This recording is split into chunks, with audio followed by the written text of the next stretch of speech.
जनाब इशफाक अहमद ने एक वाक़या सुनाते हुए कहा कि मैं घर से निकलकर रोड पर चल रहा था कि एक बाबा ने ज़मीन से छोटी सी टहनी ली और फर्श पर रगड़कर बोला, लो, मैं तुम्हें इंसान को बंदा बनाने का नुस्खा बताता हूँ। अपनी ख्वाहिशात को कभी अपने कदमों से आगे न निकलने दो। जो मिल गया इस पर शुक्र करो, जो छिन गया इस पर अफसोस न करो। जो मांग ले इसको दे दो, जो भूल जाए इसे भूल जाओ। दुनिया में बेसामान आए थे, बेसामान वापस जाओगे। सामान जमा न करो, हुजूम से परहेज़ करो, तन्हाई को साथी बनाओ। जिसे खुदा ढील दे रहा हो उसका कभी एहतसाब न करो। बिला ज़रूरत सच फसाद होता है। कोई पूछे तो सच बोलो, ना पूछे तो चुप रहो। लोग लज्जत होते हैं और दुनिया की तमाम लज्जतों का अंजाम बुरा होता है।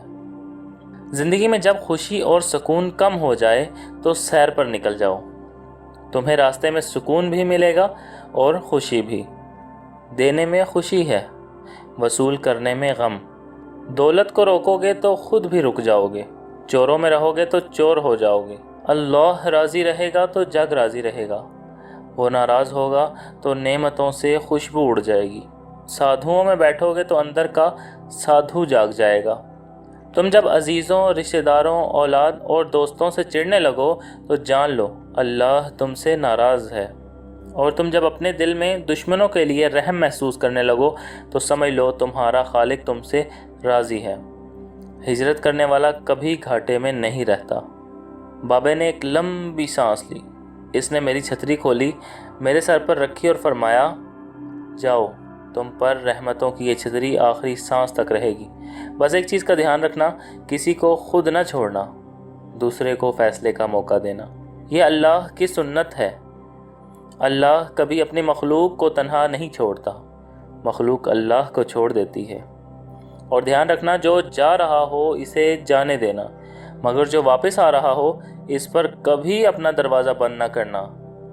यह भी अल्लाह की आदत है।